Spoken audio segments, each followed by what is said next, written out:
विष्णु जी के चरणों में कोटि कोटि प्रणाम। श्री विष्णु पुराण प्रथम अंश का 17वां अध्याय हिरण्यकशिपु का दिग्विजय एवं प्रहलाद चरित्र। श्री पराशर जी बताते हैं, हे मैत्रेय, उन सर्वदा उदार चरित परम बुद्धिमान महात्मा प्रहलाद जी का चरित्र तुम ध्यान पूर्वक श्रवण करो। पूर्व काल में दिति के पुत्र महाबली हिरण्यकशिपु ने ब्रह्मा जी के वर से गर्भ युक्त सशक्त होकर संपूर्ण त्रिलोकी के अपने वशीभूत कर लिया था। वह दैत्य इंद्र पद का भोग करता था। वह महाअसुर स्वयं ही सूर्य, वायु, अग्नि, वरुण और चंद्रमा बना हुआ था। वह स्वयं ही कुबेर और यमराज भी था और वह असुर स्वयं ही संपूर्ण यज्ञ भोगों को भोगता था। हे मुनि सत्तम, उसके भय से देवगण स्वर्ग लोक को छोड़कर मनुष्य शरीर धारण कर भूमंडल में विचरते रहते थे। इस प्रकार संपूर्ण त्रिलोकी को जीत कर त्रिभुवन के वैभव से गर्वित हुआ और गंधर्वों से अपनी स्तुति सुनता हुआ वह अपने अभिष्ट भोगों को भोगता था। श्री पराशर जी बताते हैं, हिरण्यकशिपु कैसा था। वो बहुत ही शक्तिशाली था। वो सारे भोग को भोगता था। इंद्र सबका पद छीन लिया था, जिससे कि देवता लोग मनुष्य योनि में विचरण करते थे। अब आगे उस समय उस मद्यपानासक्त महाकाय हिरण्यकशिपु की समस्त सिद्ध गंधर्व और नाग आदि उपासना करते थे। मतलब कि जितने भी गंधर्व थे, जो भी सिद्ध थे, हिरण्यकशिपु की उपासना करते थे। उस दैत्य राजा के सामने कोई सिद्धगण तो बाजे बजाकर उसका यशोगान करते और कोई अति प्रसन्न होकर जय जयकार करते, तथा वह असुर राज वहाँ स्फटिक एवं अभ्र शिला के बने हुए मनोहर महल में, जहाँ अप्सराओं को उत्तम नृत्य हुआ करता था, प्रसन्नता के साथ मद्यपान करता रहता था।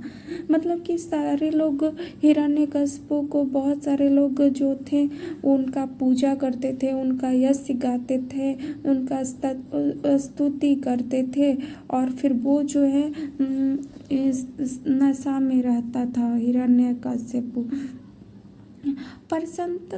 उसका प्रहलाद नामक महाभाग्यवान पुत्र था। वह बालक गुरु के यहाँ जाकर बालोचित पाठ पढ़ने लगा। एक दिन वह धर्मात्मा बालक गुरु जी के साथ अपने पिता दैत्यराज के पास गया, जो उस समय मद्यपान में लगा हुआ था। अब हिरण्यकशिपु का एक पुत्र जिनका नाम प्रहलाद था, वो भगवान श्रीहरि का भक्त थे। वो एक दिन अपने गुरु जी के साथ हिरण्यकशिपु के पास गया, जबकि हिरण्यकशिपु मदिरा पान में लगा हुआ था। अब आगे तब अपने चरणों में झुके हुए अपने परम तेजस्वी पुत्र प्रहलाद जी को उठाकर पिता हिरण्यकशिपु ने कहा। हिरण्यकशिपु बोला, 32 अब तक अध्ययन में निरंतर तत्पर रहकर जो तुमने जो कुछ पढ़ा है, उसका सारभूत शुभ भाषण हमें सुनाओ। हिरण्यकशिपु बोला कि अब तक तुमने जो भी विद्या अध्ययन किया है, वो भाषण मुझे सुनाओ, मतलब वो कथन सुनाओ कि क्या क्या तुमने अध्ययन किया है। तब प्रहलाद जी बोलते, पिताजी, मेरे मन में जो सबके संसार रूप से स्थित है, वह मैं आपकी आज्ञानुसार सुनाता हूँ। सावधान होकर सुनिए। जो आदि, मध्य और अंत से रहित, अजन्मा, वृद्धि, क्षय, शून्य और अच्युत है, समस्त कारणों के कारण और जगत के स्थिति और अंत करता, उन श्री हरि को मैं प्रणाम करता हूँ। प्रहलाद जी बोलते हैं, श्री विष्णु हरि के बारे में बताकर उनको प्रणाम करते हैं। तब श्री पराशर जी यहाँ बताते हैं, यह सुनकर दैत्यराज हिरण्यकशिपु ने क्रोध से नेत्र लाल कर प्रहलाद के गुरु की ओर देखकर कांपते हुए होठों से कहा। ये जब प्रहलाद जी ने श्री हरि का बखान किया, तब हिरण्यकशिपु को बहुत क्रोध आया और क्रोध से प्रहलाद जी के गुरु की तरफ देखा। हिरण्यकशिपु बोला, रे दुर्बुद्धि ब्राह्मण धाम, यह क्या? तूने मेरी अवज्ञा कर इस बालक को मेरे विपक्षी की स्तुति से युक्त असर शिक्षा दी है। हिरण्यकशिपु बोलते हैं कि ये क्या तुमने शिक्षा दी है। उनके गुरुजी को डांटते हैं कि ये क्या तुमने शिक्षा दी है। तब उन प्रहलाद जी के गुरुजी कहते हैं, दैत्यराज, आपको क्रोध के वशीभूत नहीं होना चाहिए। आपका यह पुत्र मेरी सिखाई हुई बात नहीं कह रहा है। गुरुजी कहते हैं कि ये तो मेरी सिखाई हुई बात नहीं कह रहा है। तब हिरण्यकशिपु बोलता है, बेटा प्रहलाद, बताओ तो तुमको यह शिक्षा किसने दी है? तुम्हारे गुरुजी कहते हैं कि मैंने तो इसे ऐसा उपदेश दिया नहीं है। ऐसा हिरण्यकशिपु बोलता है। तब प्रहलाद जी बोलते, पिताजी, हृदय में स्थित भगवान विष्णु ही तो संपूर्ण जगत के उपदेशक है। उन परमात्मा को छोड़कर और कौन किसी को कुछ सिखा सकता है? प्रहलाद जी बोलते हैं ऐसा। तब हिरण्यकशिपु बोलता है, अरे मूर्ख, जिस विष्णु का तू मुझ जगदीश्वर के सामने धृष्टापूर्वक निशंसक होकर बारंबार वर्णन करता है, वह कौन है? हिरण्यकशिपु खुद को ही भगवान समझ बैठा है, इसलिए वो बारंबार श्री हरि का अपमान कर ला रहा है। जब प्रहलाद जी श्री हरि के बारे में बताते हैं तब प्रहलाद जी बोलते हैं, योग योग के ध्यान करने योग्य जिसका परम पद वाणी का विषय नहीं हो सकता तथा जिससे विश्व प्रकट हुआ है और जो स्वयं विश्व रूप है, वही परमेश्वर ही विष्णु है। प्रहलाद जी भगवान विष्णु को के बारे में बताते। हिरण्यकशिपु बोला, अरे मूढ़, मेरे रहते हुए और कौन परमेश्वर कहा जा सकता है? फिर भी तुम मौत के मुख में जाने की इच्छा से बारंबार ऐसा बक रहा है। हिरण्यकशिपु को बार बार क्रोध आ रहा है कि उनका पुत्र प्रहलाद जी बार बार श्री हरि का स्तुति क्यों कर रहा है। इस बात पे क्रोध कर रहा है हिरण्यकशिपु। तब प्रहलाद जी बोलते हैं, हे तात, वह ब्रह्मभूत विष्णु तो केवल मेरा ही नहीं बल्कि संपूर्ण प्रजा और आपका भी कर्ता, नियंता और परमेश्वर है। आप प्रसन्न हो, ये व्यर्थ क्रोध क्यों करते हैं? प्रहलाद जी समझाते, श्री हरि के कारण ही तो यह संसार है और हम सब हैं, इसलिए आप प्रसन्न होइए, आप क्रोध क्यों करते हैं पिताजी? ऐसा हिरण्यकशिपु को प्रहलाद जी बोलते हैं। तब हिरण्यकशिपु बोलता है, अरे कौन पापी इस दुर्बुद्धि बालक के हृदय में घुस बैठा है, जिससे अभिष्टित चित्त होकर या ऐसे अमंगल वचन बोलता है। हिरण्यकशिपु को यह बिल्कुल पसंद नहीं है कि उनका पुत्र श्री हरि का भजन करे। प्रहलाद जी बोलते हैं, पिताजी, वे विष्णु भगवान तो मेरे ही हृदय में नहीं बल्कि संपूर्ण लोकों में स्थित है।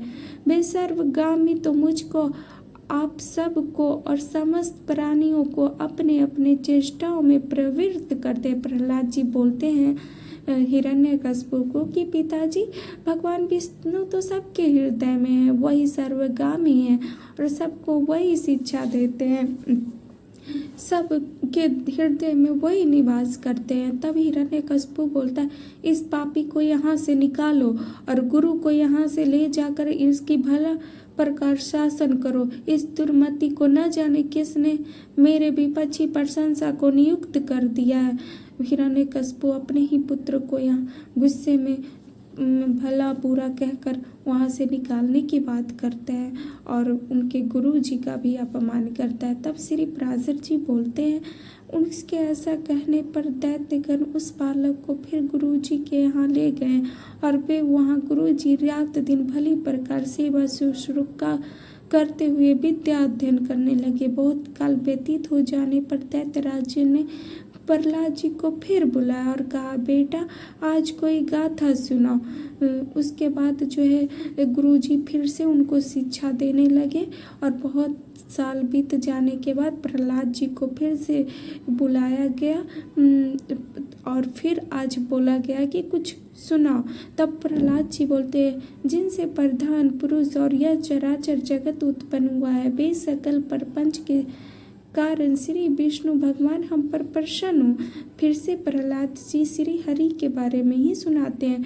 हिरण्यकशिपु बोला, अरे यह बड़ा दुरात्मा है, इसको मार डालो। अब इसके जीने से कोई लाभ नहीं है, क्योंकि सब पक्ष की हानि करने वाला होने से यह तो अपने कुल के लिए अंगारूप हो गया है। हिरण्यकशिपु बोलता है कि यह बहुत दुरात्मा है, इसको मार डालने के लिए, मतलब अपने ही पुत्र को मार डालने के लिए कहता है कि अपने ही वंश का ये अंगारूप हो गया है, ऐसा हिरण्यकशिपु बोलता है। क्योंकि वो खुद को ही भगवान समझ बैठा था। उसको यह बिल्कुल पसंद नहीं था कि प्रहलाद जी श्री हरि का नाम जप करें। श्री पराशर जी बताते हैं, उसकी ऐसी आज्ञा होने पर सैकड़ों हजारों दैत्यगण बड़े बड़े अस्त्र शस्त्र लेकर उन्हें मारने के लिए तैयार हुए। हिरण्यकशिपु की आज्ञा से सारे जो दैत्य थे, बहुत सारे दैत्य जो है प्रहलाद जी को मारने के लिए तैयार हुए। प्रहलाद जी बोले, अरे दैत्यों, भगवान विष्णु तो शास्त्रों में तुम लोगों में और मुझ में सर्वत्र ही स्थित है। इस सत्य के प्रभाव से इन अस्त्र शस्त्र मेरे ऊपर कोई प्रभाव ना हो। प्रहलाद जी का ऐसा बोलते हैं। तब श्री पराशर जी बताते हैं, तब तो उन सैकड़ों दैत्यों का शस्त्र समूह का आघात होने पर भी उनको तनिक सा भी वेदना न हुई। वे फिर भी ज्यों के त्यों नवीन बल संपन्न ही रहे। सैकड़ों हजारों दैत्यों के प्रहलाद जी पर वार करने पर भी प्रहलाद जी को तनिक भी चोट न आई।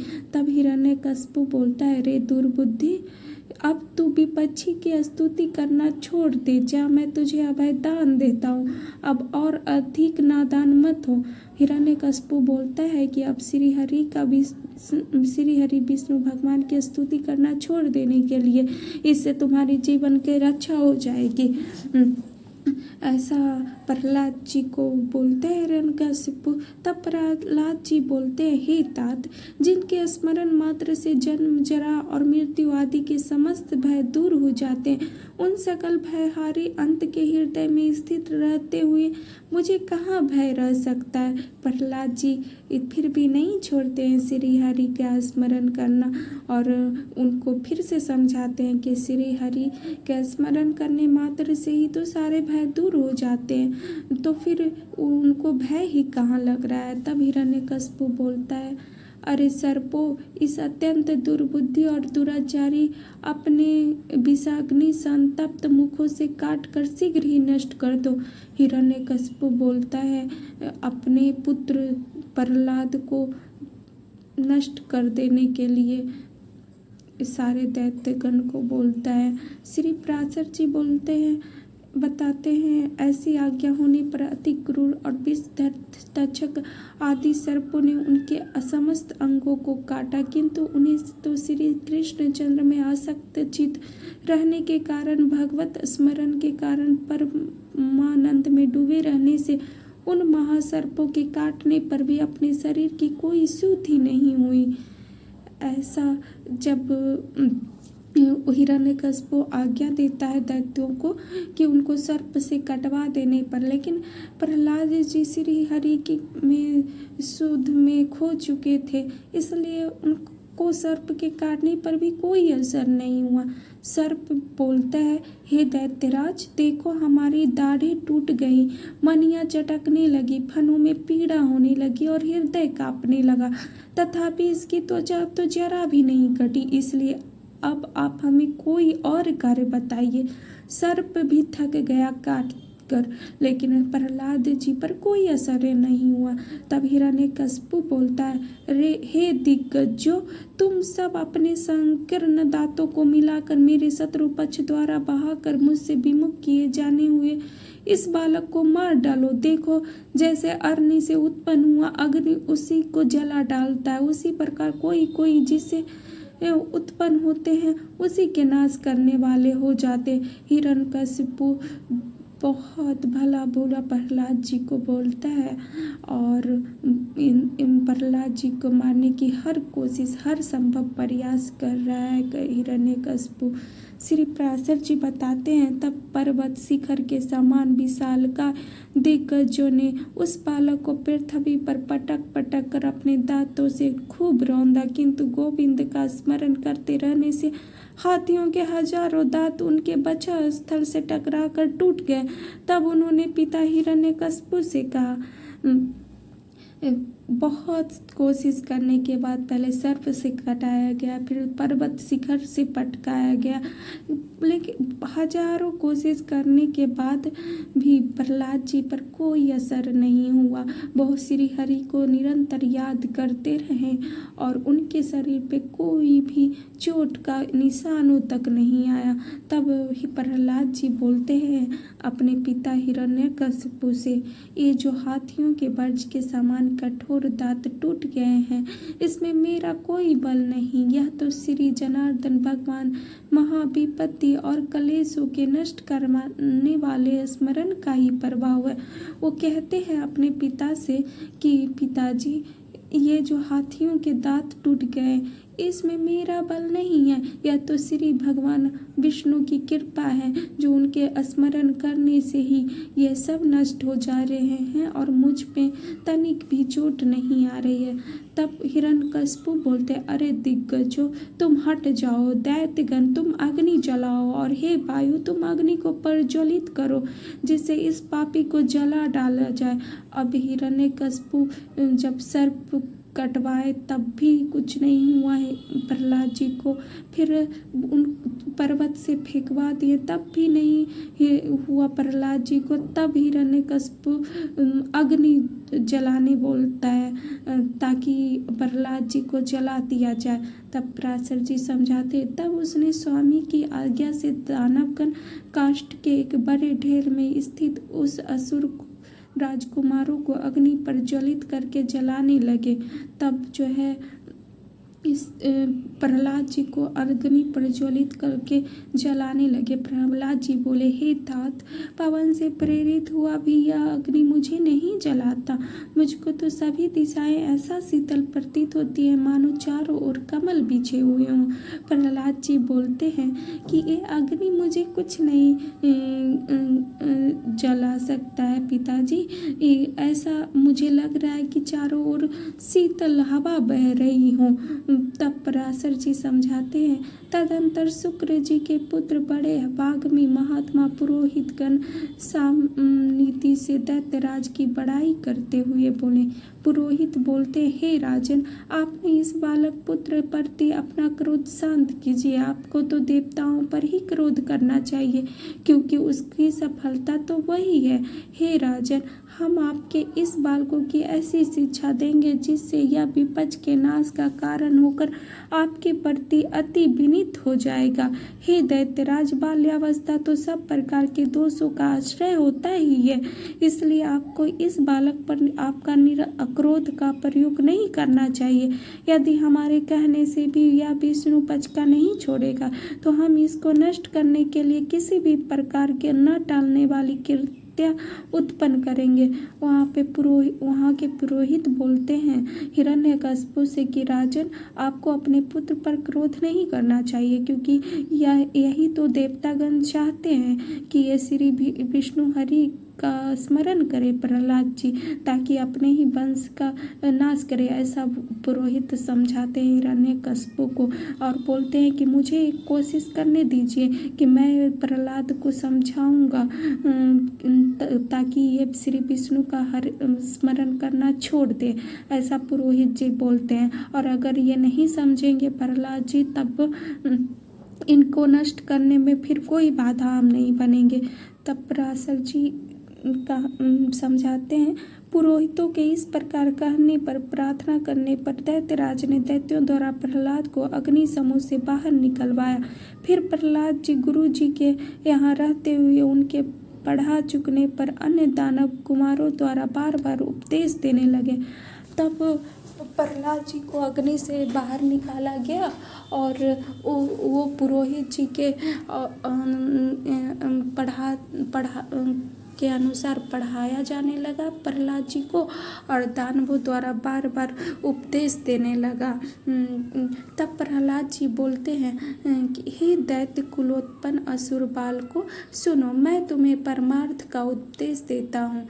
तब वो दैत्यगण वो श्री हरि विष्णु का स्मरण करने के लिए छोड़ने का उपदेश दे रहे थे। तब प्रहलाद जी बोलते हैं कि हे असुर बालक, मैं तुमको परमार्थ का उपदेश देता हूँ। अब प्रहलाद जी बोलते हैं अब तुम मेरा उपदेश सुनो, तुम इसे अन्यथा न समझना, क्योंकि मेरे ऐसा कहने में किसी प्रकार का लोभ आदि कारण नहीं है। प्रहलाद जी बताते हैं कि मेरा इसमें कोई लोभ नहीं है, कोई कारण नहीं है कि मैं कोई पद प्राप्त करना चाहता हूँ या कोई कारण है इसलिए मैं तुम्हें उपदेश देता हूँ। तब बोलते हैं प्रहलाद जी, सभी जीव जन्म बाल्यावस्था और फिर यौवन प्राप्त करते, तत्पश्चात दिन दिन वृद्धावस्था की प्राप्ति भी अनिवार्य ही है। और हे दैत्य राजकुमारों, फिर यह जीव मृत्यु के मुख में चला जाता है, और यह हम और तुम सभी प्रत्यक्ष देखते हैं। प्रहलाद जी समझाते हैं कि सभी जीव जन्म लेते हैं, युवा होते हैं, वृद्धा होते हैं, और फिर जन्म से मृत्यु को प्राप्त होते हैं। ये सब हम लोग सब देखते हैं। फिर आगे बताते हैं, मरने पर पुनर्जन्म होता है, यह नियम भी कभी नहीं टलता। इस विषय में आगम भी प्रमाण होता है कि बिना उपादान के कोई वस्तु उत्पन्न नहीं होती। पुनर्जन्म प्राप्त कराने वाली गर्भाभास आदि जितनी अवस्थाएं हैं उन सबको दुख रूप ही जानो। प्रहलाद जी बताते हैं कि फिर मृत्यु होता है, वो प्रत्यक्ष देखते हैं, फिर उनका पुनर्जन्म होता है, इसमें कोई शक नहीं है। और फिर जो भी पुनर्जन्म होता है तो गर्भाशय में ये सब दुख के कारण ही होते हैं। मनुष्य मूर्खतावश सुधा, तृष्णा और शीत आदि को शांति सुख मानते हैं, परंतु वास्तव में वे दुख मात्र ही हैं। मनुष्य जो है मूर्खवश जो है तृष्णा को, क्रोध को सुख मानते हैं, जो कि असल में दुख है, ऐसा प्रहलाद जी समझाते हैं। आगे, जिनका शरीर अत्यंत शिथिल हो जाता है, जिस प्रकार का व्यायाम सुखप्रद प्रतीत होता है, उसी प्रकार जिनकी दृष्टि भ्रांति ज्ञान से ढकी हुई है, उन्हें दुख ही सुख रूप जान पड़ता है। अहो, कहाँ तो कफ आदि महाघृणित पदार्थों का समूह रूप शरीर और शांति, कहाँ कांति, शोभा, सौंदर्य एवं रमणीयता आदि दिव्य गुण। तथापि मनुष्य इस घृणित शरीर में कांति आदि का आरोप कर सुख मानने लगता है। यदि किसी मूढ़ पुरुष की मांस, रुधिर, पीप, विष्ठा, मूत्र, स्नायु, मज्जा और अस्थियों के समूह रूप इस शरीर में प्रीति हो सकती है तो उसे नरक भी प्रिय लगने लगता है। प्रहलाद जी बताते हैं कि इस संसार में जिसे हम लोग सुख मानते हैं वो असल में दुख ही है। और मनुष्य जो है पुरुष की मांस, रुधिर, पीप, मतलब मनुष्य के शरीर को ही प्रिय मांगने लगता है, उसको नरक ही अच्छा लगता है, ऐसा प्रहलाद जी बताते हैं। अब आगे बताते हैं, अग्नि, जल और भात क्रमशः शीत, तृषा और सुधा के कारण ही सुखकारी होते हैं, और इनके प्रतियोगी जल आदि भी अपने से भिन्न अग्नि आदि के कारण भी सुख के हेतु होते हैं। हे दैत्य कुमारों, विषयों का जितना जितना संग्रह किया जाता है उतना उतना ही वे मनुष्य के चित्त में दुख बढ़ाते हैं। प्रहलाद जी सारी बातें समझाते हैं और ये भी बताते हैं कि जितना मनुष्य जो चीज़ चाहता है और फिर वही दुख का कारण बनता है। जीव अपने मन को प्रिय लगने वाले जितने ही संबंधों को बढ़ाता जाता है उतने ही उसके हृदय में शोक रूपी शल्य स्थिर होते जाते हैं। वो बताते हैं प्रहलाद जी कि मनुष्य जितना ही संबंध बढ़ाते जाता है, संसार रूपी संबंध, उसको उतना ही दुख फिर होता है। घर में जो कुछ धन धान्यादि होते हैं, मनुष्य के जहाँ तहाँ रहने पर भी पदार्थ उसके चिंतन में बने रहते हैं और उसके नाश और दाह आदि की सामग्री भी उसी में मौजूद रहती है। मतलब कि मनुष्य जो है, जो भी धन कमाता है, अगर वो बाहर जाता है, उसका चिंतन जो है धन यही सब लगा रहता है, जो भी दुख का कारण होता है। ऐसा प्रहलाद जी बताते हैं।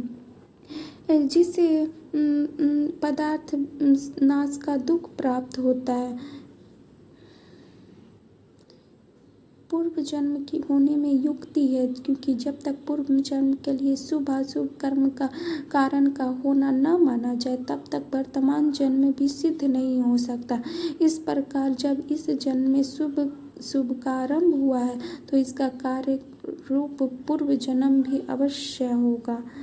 इस प्रकार जीते जी तो यहाँ महान दुख होता ही है। मरने पर भी यम यातनाओं का और गर्भ प्रवेश का उग्र कष्ट भोगना पड़ता है। प्रहलाद जी समझाते हैं कि जीते जी तो इतना कष्ट होता ही है, फिर मरने पर भी यम यातनाएं सहनी पड़ती हैं, वहाँ भी दुख भोगना पड़ता है।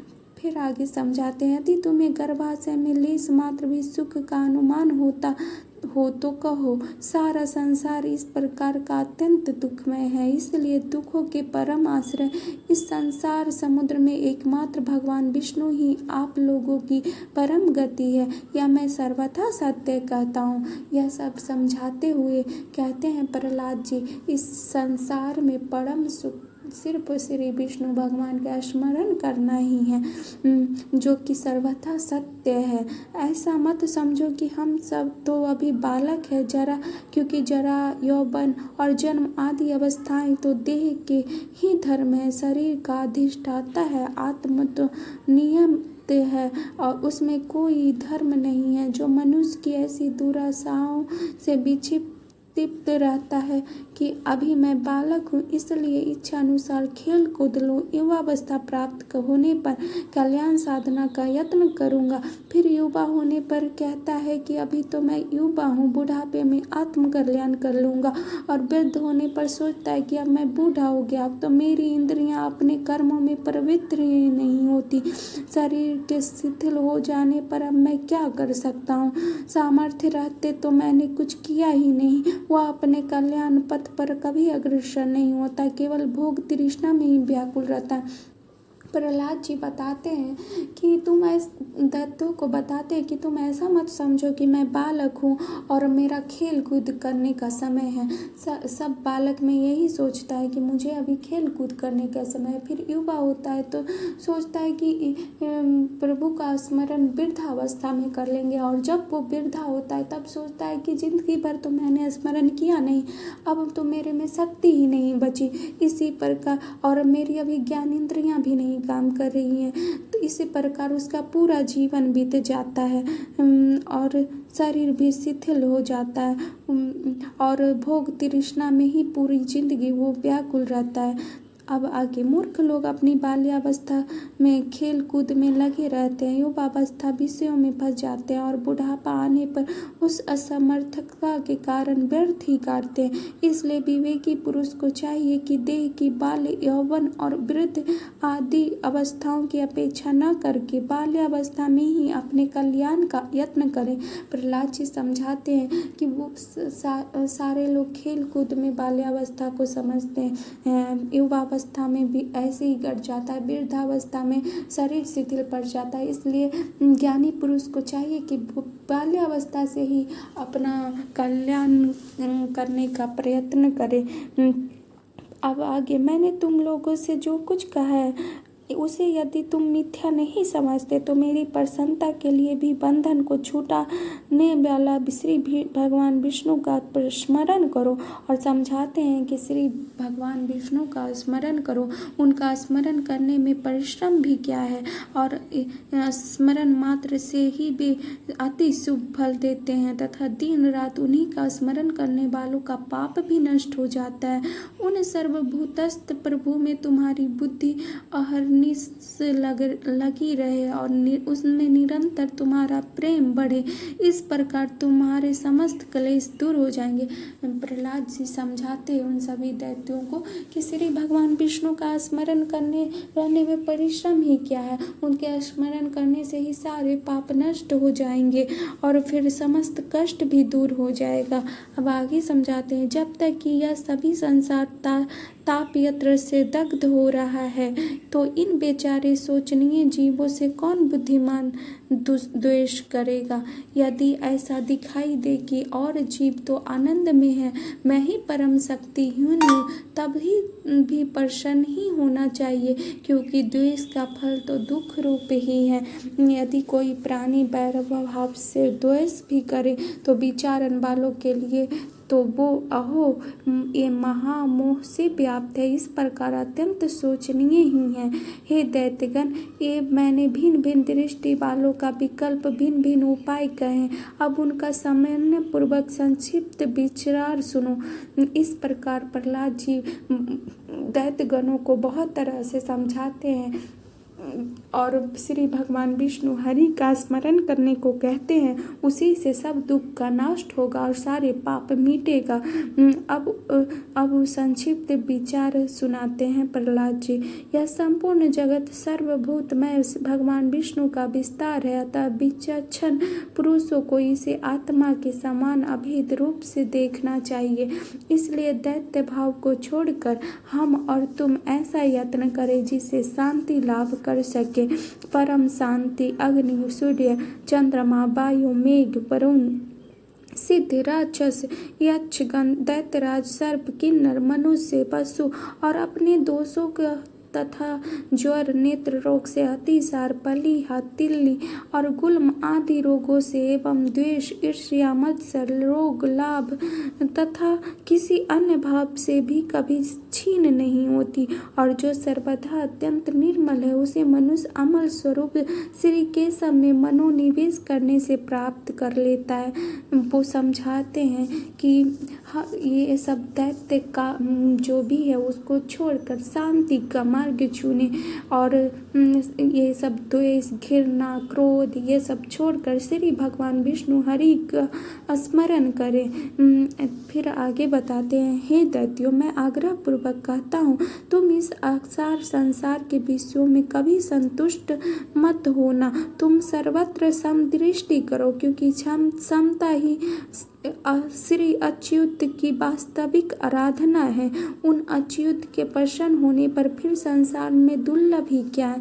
तुम धर्म, अर्थ और काम की इच्छा कभी न करना, वे तो अत्यंत तुच्छ है। उस ब्रह्म रूप महावृक्ष का आश्रय लेने पर तुम निसंदेह मोक्ष रूप महाफल प्राप्त कर लोगे। प्रहलाद जी समझाते हैं कि इस संसार के विषय में मत उलझे रहना। तुम श्री जनार्दन, श्री भगवान विष्णु, श्री हरि का स्मरण करो।